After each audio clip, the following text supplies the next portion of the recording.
This is the Psychcast by MDedge.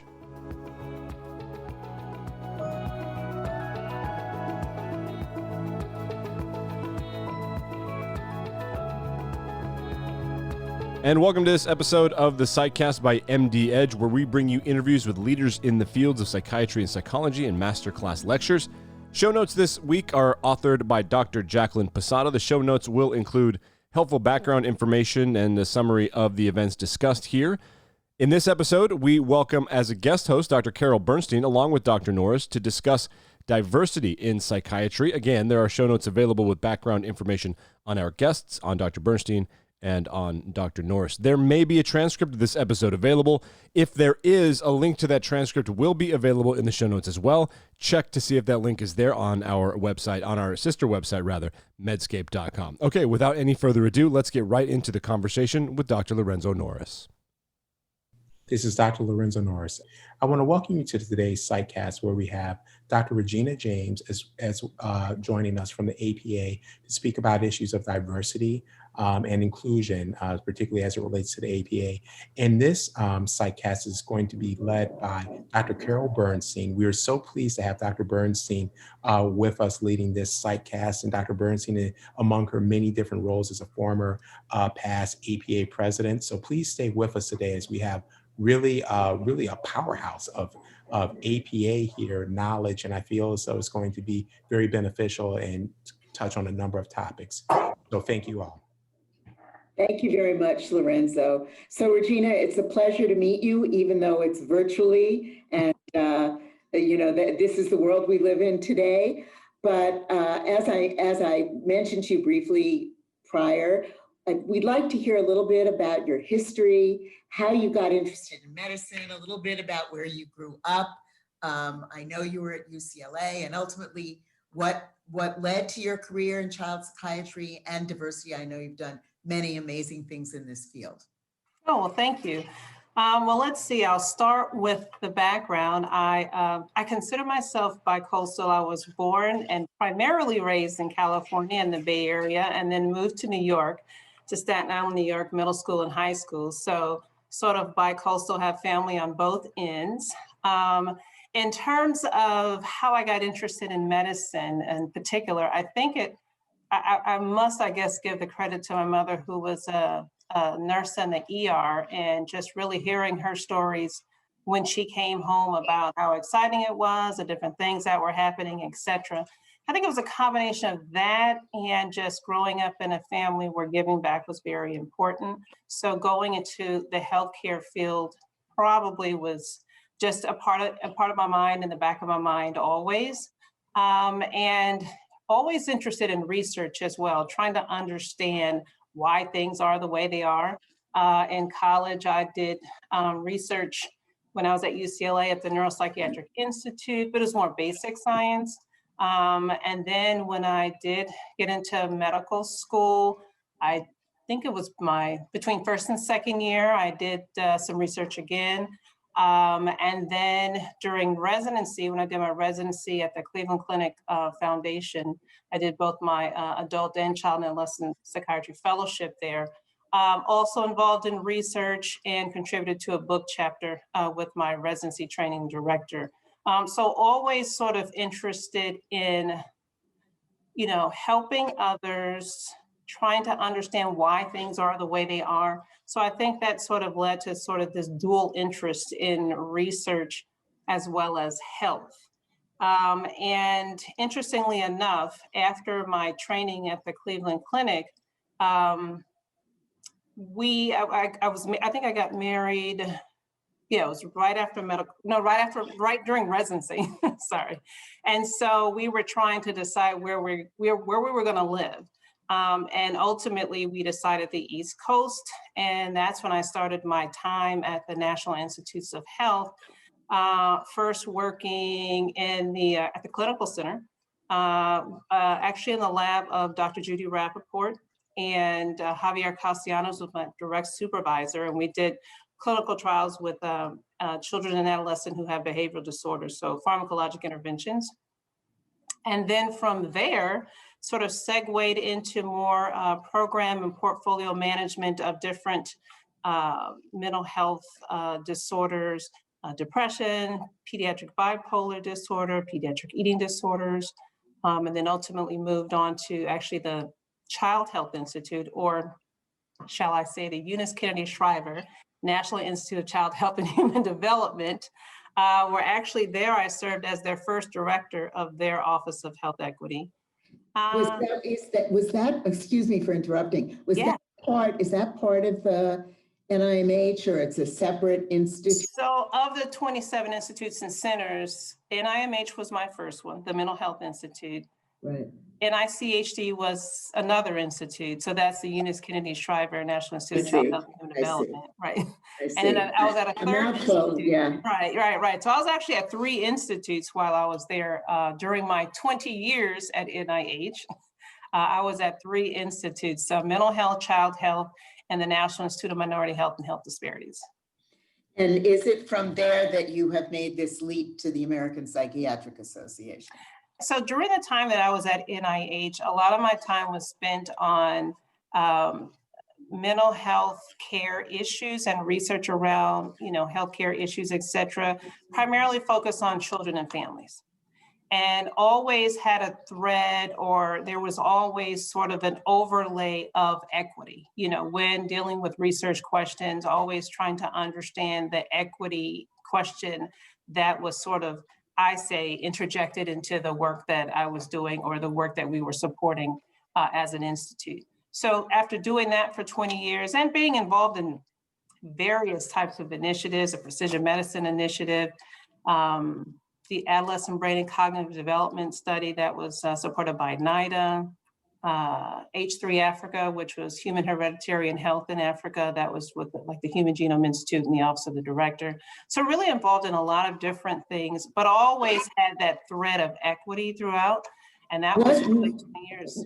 Well, when you say equity, I want to make sure we understand what you mean. I mean, I know there are a lot of challenges about doing research across different populations, and particularly the African-American population in the United States is very leery about research because of Tuskegee and other terrible crimes really that were perpetuated upon people. So what were you looking at the institutes in the equity arena? And then a little bit more about what I take it you left and then came to what happened there? Okay, yeah, so it's interesting when I guess I use the term equity today. Probably 20 years ago, the term that was used was health disparities, looking at differences in health outcomes between different groups. So, in mental health, whether it was differences in mental health outcomes for children and adolescents with a particular disease, why is this happening? When I was at the Child Health Institute, again, looking at maternal and child health outcomes and why is maternal mortality higher in African-American women? Why is premature birth more common in, African-American women? So those types of questions. And then when I moved to NIMHD, the Minority Health Institute, it's more of a broader sort of scope, not necessarily focused on specific disease entities. So then it was more looking at healthcare issues and issues around access, issues around insurance, et cetera. So always sort of interested in that arena. I say equity now, I think that's sort of the more, I would call the more modern term. But I do like the term equity because it really embraces the issue around inclusiveness. So really thinking about, it's not just that group over there, those marginalized groups, but looking at the whole United States. All of us, we're not very healthy, right? But then there are certain groups or communities within the United States who are even more at a disadvantage. So we need to really look at this in total or in full scope so that we can really appreciate how to move forward. Because when you think about, if you don't address the issues around health inequities in certain groups, it's going to ultimately impact the overall U.S. health status. So For example, when you think about finances or how much it costs if we don't address health disparities, I mean, that impacts us all when you think about the fiscal, responsibilities, the outcome, and how much it costs if we do not address health disparities. So again, that's why I like the term equity, because it's sort of, we're all in this together. And so we have to figure out how can we pull everyone up so that we're all healthy. And in the process of doing so, make sure that we take care of those specific needs that face those who are medically underserved.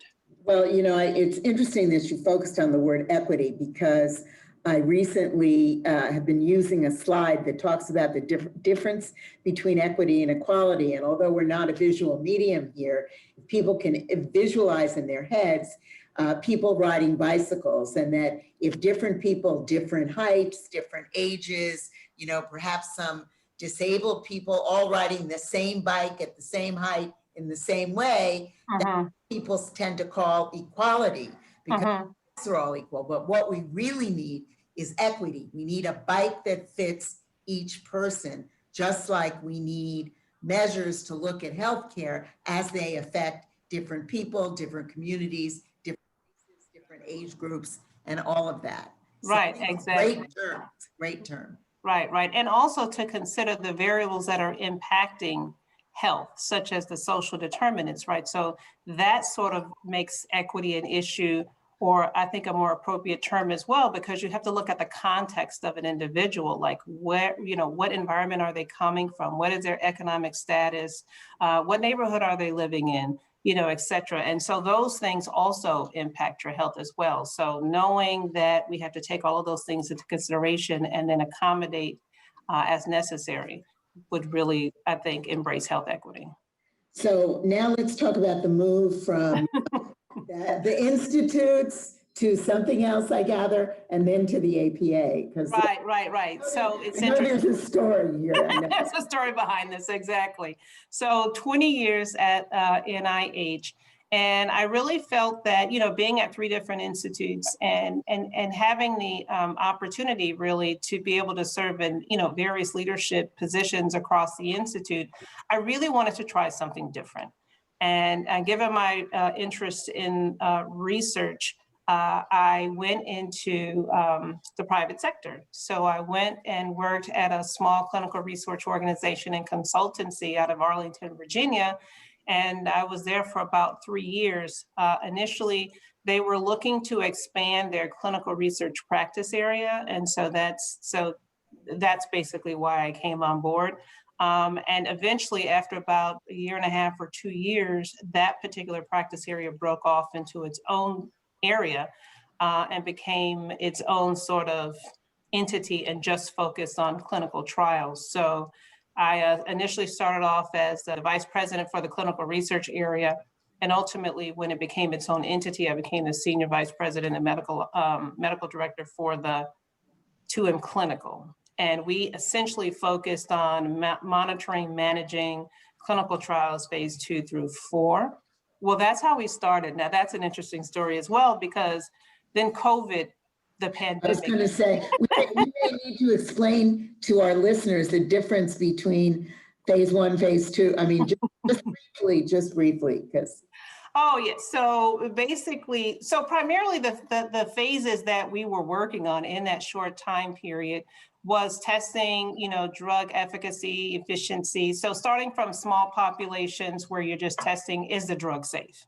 And then is the drug effective in the next phase? And then really comparing it either to the standard form of treatment or some type of a double-blind placebo control trial. And then actually putting it out into the community, as I think they're doing now with the COVID vaccine. The COVID vaccine, right? Yeah. Right. To make sure that it is as effective and safe as it should be.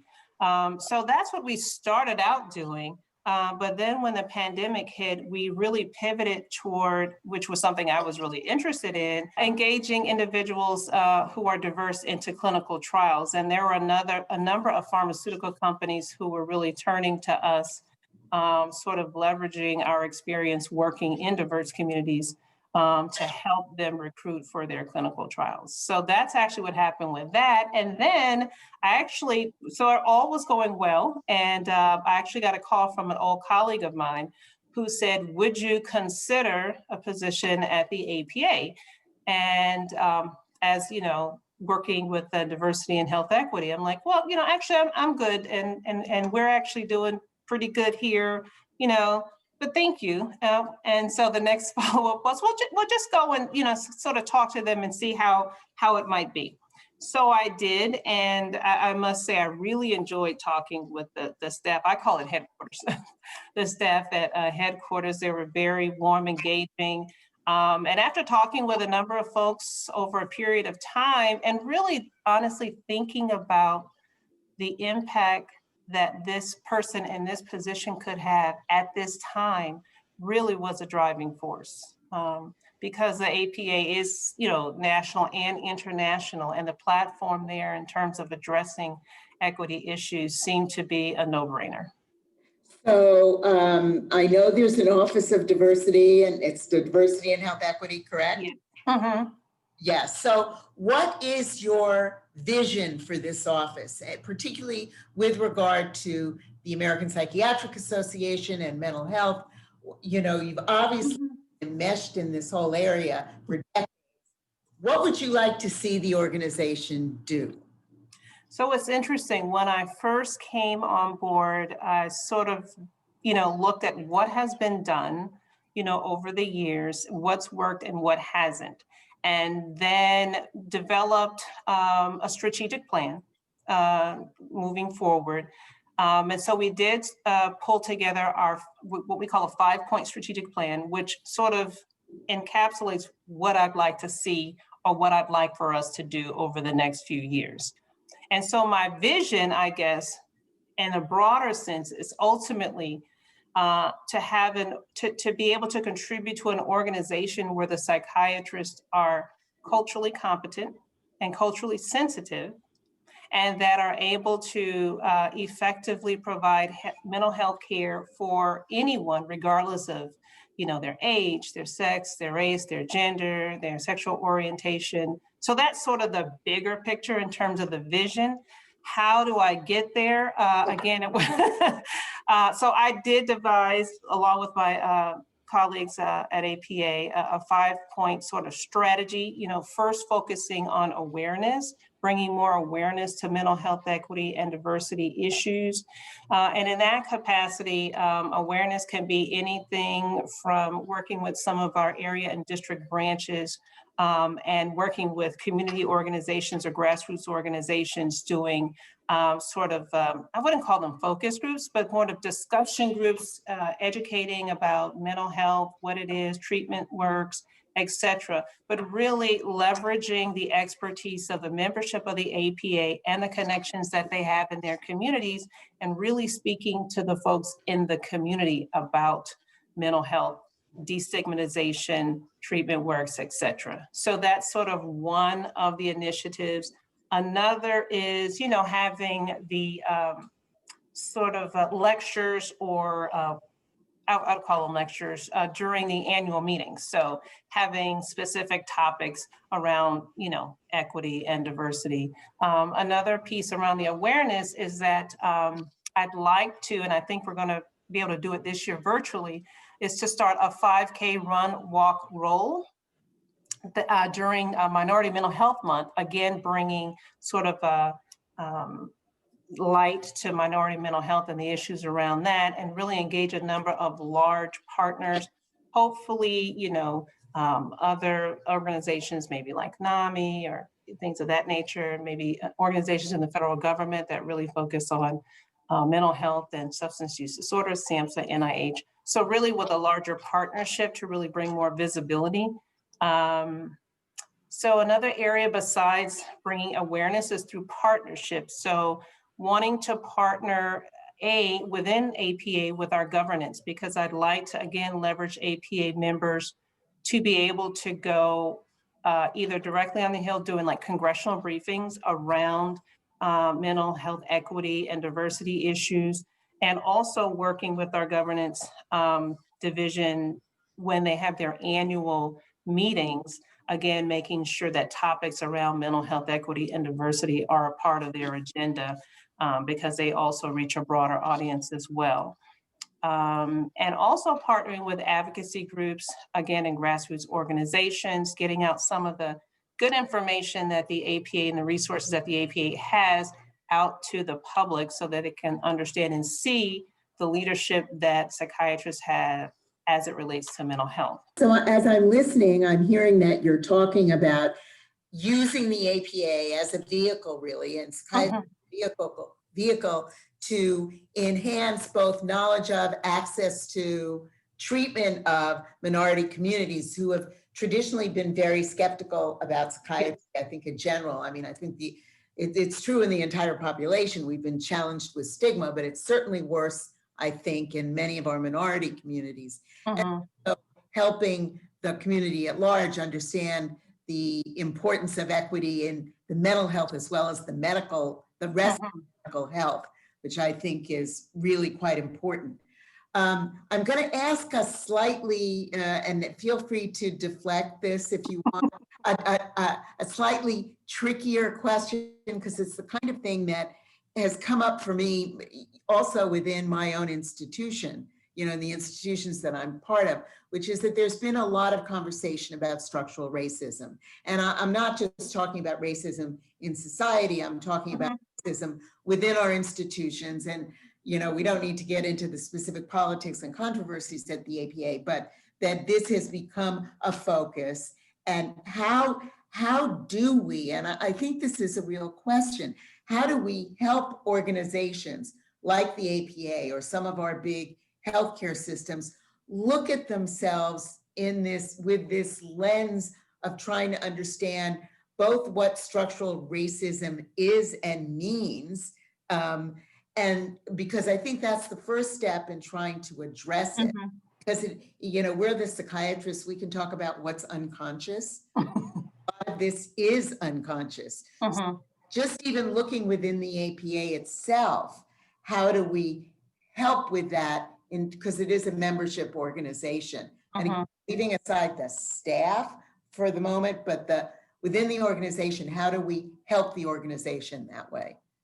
Right. So, and I think that under Dr. Geller's time period, he has begun to address that with the task force, with the structural racism task force, which I think is a great first step. I think it is a long journey and not a short step, but you need a foundation. And I think that establishing the structural racism task force is a good foundation because it engages members from across the organization to get involved with thinking about this and how can we sort of move the agenda forward. So under the task force, there are different sort of subgroups that are focusing on different aspects of structural racism, like structural racism within the organization, from like the executive committee and the board of trustees. How do we deal with, broadening representation in leadership positions within the organization? So they're looking at that piece. How do we deal with structural racism? The fellows are also looking at this question from a training perspective. So they have different, so they've actually divided it up into different components to really sort of tease out or begin to tease out at least what are some of the basic issues that one would need to deal with. But I really do think it's going to be two things that you said, sort of reflecting or understanding what it is and sort of reflecting on like what role do what role do we play as individuals? And so we have to first recognize like what role do we play and recognize that it actually exists, right? And then recognize what role can we play and then sort of think about the current policies in place. And how might those policies, maybe need to be modified, reevaluated, however they decide to do it, to see how can we enhance, be more flexible as it relates to having a more diverse representation. Well, I'm sort of going to drill down on this because I'm trying to understand it myself. I mean, really. So if we take, say, the board of trustees or leadership groups or the assembly, how would we identify in the first place what structural racism is? You know, how would we talk about what it is? Yeah, no, I understand. Yeah, So I think I yeah. understand. So, I mean, I look at structural racism as basically policies within an organization that lead to racial inequalities, right? So if Okay. you look at the demographics of the organization, the demographics of the different components, the demographics of the leadership, and then step back and say, are we doing good? What's missing? How might we change this picture? You know, no blame, no pointing fingers, but just really looking at the facts. What's here? What do we have? And how can we make this better? And what has pretty much, you know, what are the rules, policies that have actually led to where we are today? And how might we think about making changes such that we can begin to sort of loosen the cracks and maybe allow others to flow into these areas that we don't typically see them in right now. And then really take a look at why is that the case? Is it because, you know, there's not enough people, they don't have the specific skill sets, but whatever those variables are, then begin to address the variables that are leading to, you know, this deficit, so to speak. Right. I mean, I think that, you know, I'm not a person of color, but I am a woman, and I have seen this in the medical establishment for women, in that how women are treated, it's differential, they're not listened to, same kind of thing. And I think those are the kinds of things, and they're subtle, you know, in many ways. And that makes it very hard or very difficult, I think, to make the argument, you know, that I mean, how do you explain to somebody, well, you know, how many times do I have to say that I made a comment X and then a white guy over there made the same comment X and he got the credit and I didn't? I mean, to me, those are the kinds of things that have time and then add up, you know, to what we're talking about. Right. And I think having those, whether you have someone within your organization or have someone who has special expertise in this area come in and actually have those conversations with, you know, starting with leadership, I think, you know, have those conversations with the leadership within the organization to actually ask them individually, why do you think this is happening? What do you see as you know, because you may find that they don't really think that there are issues, right? Right, exactly, right. So then you have to then sort of back up and then say, okay, so I think I need to, you know, pivot, go in a different direction. But you definitely need to at first make a connection. People have to see what role they play in the picture. No blame, but just everyone plays a role, right? So what role does each of us play in this picture, and how might we think about modifying our roles such that the outcome could be different, you know? And give them a safe space to talk. No finger pointing, no judgment, a safe space to really have this open conversation, because there could be a reason why they think differently than the next person. And that's what you want to understand so you can get to the issue. Okay, I have to ask you another question. What is a safe space? Everybody talks about safe spaces. So what is a safe space? How do we create them? I think a safe space is setting up sort of the rules of engagement before you start having conversations. I see. Okay. So, you know what I mean? So setting the frame, it's like setting the frames. Setting the framework. Right. No pointing fingers. You know, you can't yell. Don't get up and walk. You know, no turning the head and breathing deeply. You know, so that don't roll your eyes. Don't fall asleep. I mean, no. Right. So, you know, sort of those rules of engagement before you actually start, so that people do, you know, and it'll take a while, right? But people can feel comfortable, because, you know, it's interesting to see everyone has their own sort of experiences, their own backpack, whatever they're bringing to the table, but you want them to unpack it so that you can get a sense of where they're coming from, because then that's only when you can work on it. Well, I think it's also it's trying to really communicate value and respect at the get-go. I mean, I think that's kind of those are the fundamental principles, and that even in this dialogue, which can be very challenging to have, important to try to have that we value people and that we respect them while they're talking, and we try to hear them. And Right. I think we are challenged. I know we're moving sort of afield of the APA itself, but we are challenged by the socio-political environment that we've been in, which is, and this speaks to the importance of leadership. But leaving that aside for the moment, what do you see as the challenges that you face in this role? It's a little, as I know you haven't been there very long, so it's not a totally fair question. No. I think one of the challenges that I face in this role is just in terms of expectations. I think that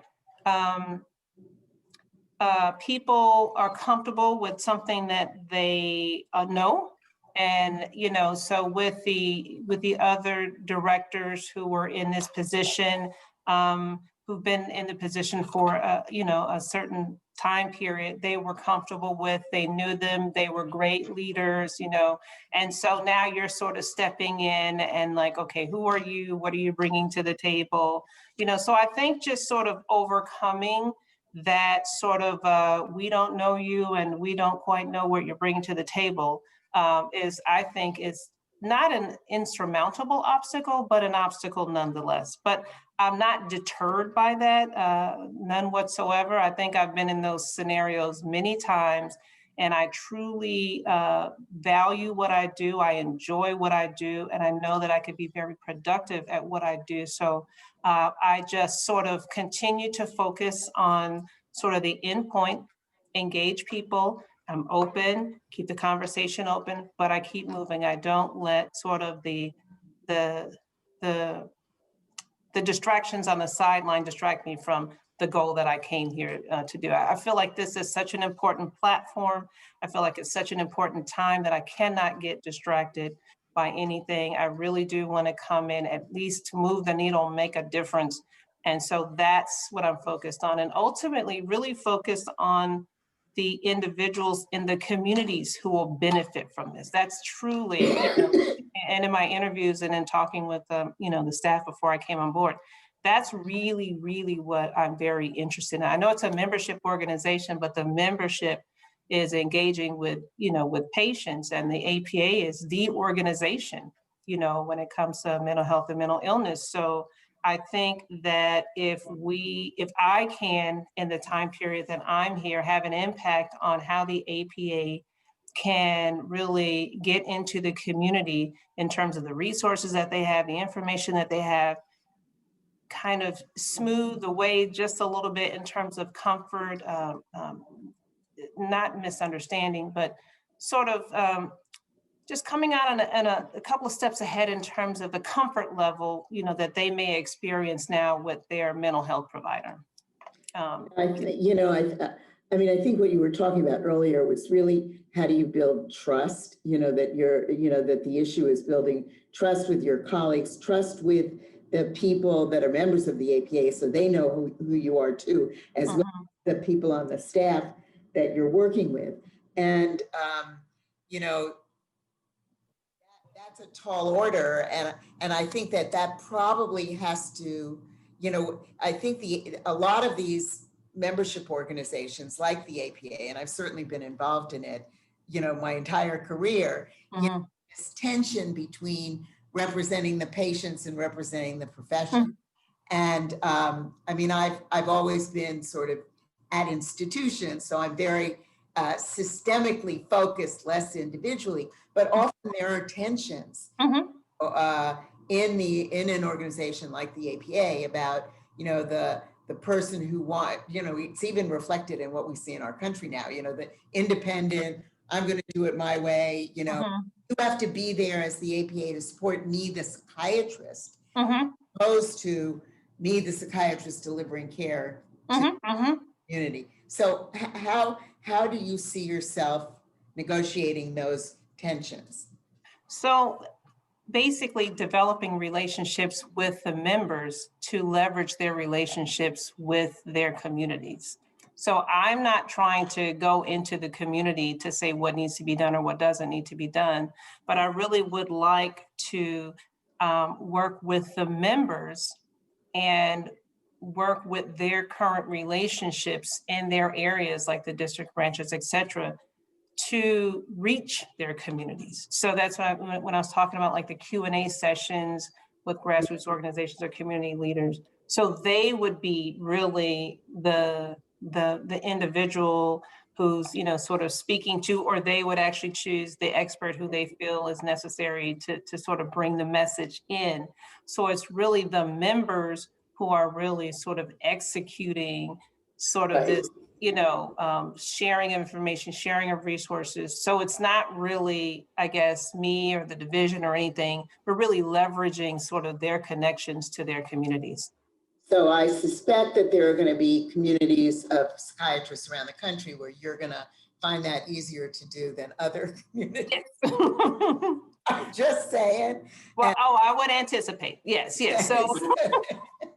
So, and we will do the best that we can, and we will work with those, you know, who want to work. And maybe those who are not as interested may see that, oh, well, maybe it's not so bad when they look at the ones who have engaged. So, you know, I'm very patient. So, you know, I'll just work the plan.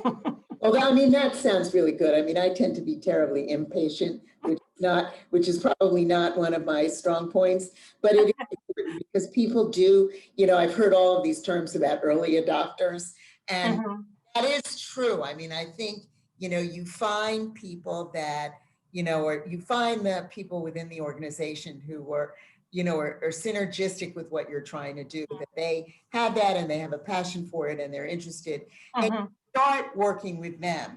Right. Then if it really gains traction, people will come along, and there'll be people that you'll never reach, but which always gets me upset. But nevertheless, it's I think that, you know, that's a really reasonable goal.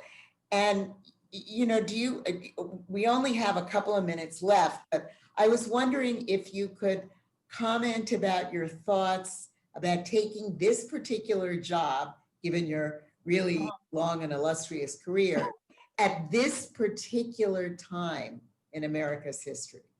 Well, that is the reason why I did choose to come, because it was this particular time and this particular job. Again, the platform and the reach that this organization has and the influence that this organization has, and the ability to be able to work across, you know, the different staff members within APA headquarters, you know, governance, communications, et cetera, and to be able to leverage those areas of expertise and to be able to work with the members who are all across the US and in other countries, to really be able to dialogue with them and to have a conversation with them about how can we move this agenda forward.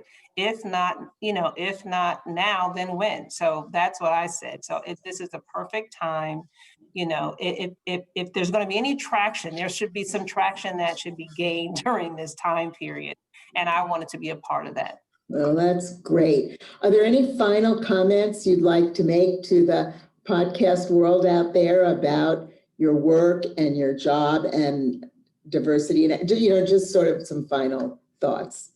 Sure, absolutely. So I think that, first of all, equity obviously is important, but I think it's very important as we develop a narrative around mental health equity that we step back and try to identify ways that we can reach and connect with different people from different groups. You don't want to have your speech going to the choir and expect to have traction. So as we talk about myself, you, and all others, as we talk about the importance and significance of gaining mental health equity, we need to first make a connection. We need to let people know that this is something that they can engage in as well, that they can connect to, that they could resonate with, that they can relate to. Because once people are emotionally connected to something, then that sort of drives their will to actually contribute and do something. So I think it's important for us as we, you know, go out and try to really, you know, preach the importance of mental health equity and diversity, that we first try to connect with people, and we first try to let them know how it's about all of us and not just a particular group on the sideline. Well, I think you are certainly emotionally connected to this issue. I think the APA is really lucky to have you. Thank you so much, Regina James. Thank you, Dr. Bernstein. And that's a wrap on this episode of the Psychcast by MDedge.